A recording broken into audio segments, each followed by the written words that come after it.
You know, when you drive by a prairie like this on the highway, you don't really see it for what it's worth.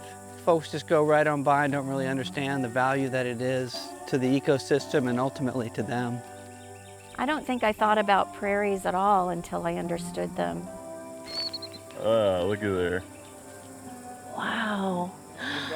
Oh my gosh, yeah. The average Texan probably doesn't feel they have a need to worry about prairies. Yeah, look over there. Oh, look. Like most Texans, I just saw grass, and I saw unmowed grass. And I didn't think about what importance they held and how many different species that they served. But I think everyone, even people who don't own land, should have an understanding of the prairies need to be protected, whether you own it or not. Picture. Everyone thinks about the Amazon rainforest as being one of the most endangered ecosystems in the world, and it is certainly, but grasslands in North America are equally as endangered and imperiled. I think they're very simple, and you break them down into bullet points.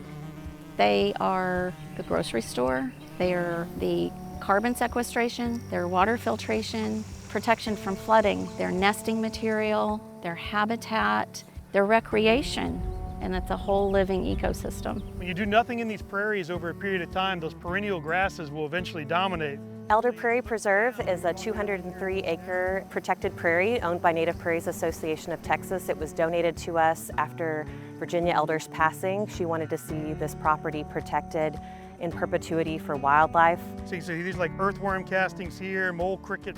The Fayette Prairie chapter of Native Prairies Association of Texas is critical in working with landowners across this region.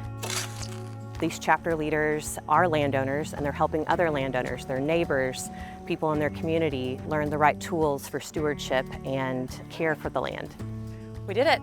In Houston, particularly, people should care about the prairies because it's a sponge, and the water that doesn't run off here won't run into their homes in Houston. So the whole coastal prairie will absorb that water before it ends up in their neighborhoods up the road. And so these prairies here protect the people that are living in Houston. This work is so important in order to hold these prairies intact. Our problem is not enough people understand the importance and not enough people understand the urgency. Thousands of acres of prairie are being purchased and developed every day. With only 1% of the historical prairie left, it's really imperative that we protect what we have before it's all gone. Because once it's gone, once you've put cement on a prairie, you can't undo that. This area in between the Houston, Austin, and Waco area is really being fragmented at a rapid pace. And once they're fragmented, then piecing it back together is next to impossible. We walked through here last year. This was a big goldenrod patch. Anytime that we can entice someone to stop, slow down, and learn about prairies, we're one step closer to getting advocates to continue the work of protecting prairies. I really didn't realize that prairies were important to the state of Texas. I didn't realize that they were a unique type of landscape. I just thought that it was a bunch of open land.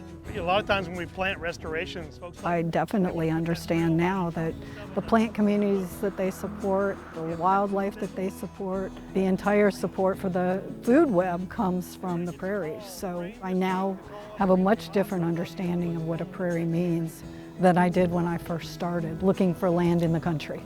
Without a group like this, your ability to make change quickly is shortened.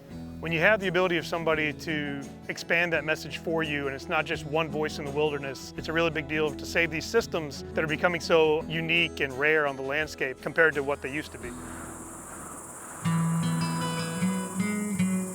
So I love they use this love grass and this little blue stem. The value is much more important than the monetary value. The value is the protection of the land. And I have a granddaughter. My granddaughter inherits what I do. And if I don't take care of this land, She doesn't get to see what we're seeing.